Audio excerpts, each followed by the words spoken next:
চলতি ডিপিএলে মোটেও ছন্দে ছিলেন না জাতীয় দলের অধিনায়ক শান্ত।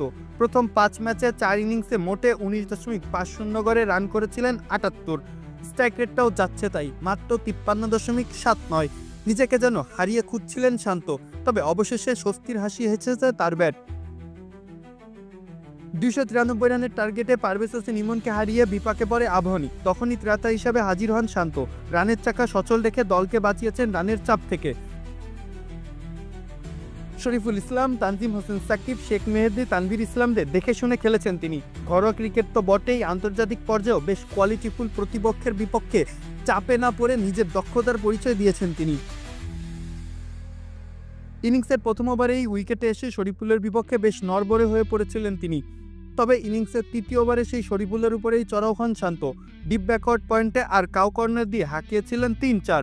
পরের ওভারে তানজিম সাকিবকেও হাঁকান দুটি দৃষ্টিনন্দন 4।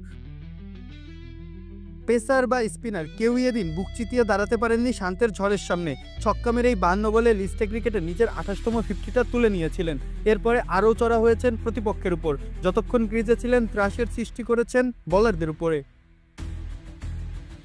ম্যাচের আগের দিনই সংবাদ সম্মেলনে বলেছিলেন নিজের ফর্ম নিয়ে ভাবছেন না তিনি, দলের জয়ই গুরুত্বপূর্ণ, যেভাবেই আসুক তা।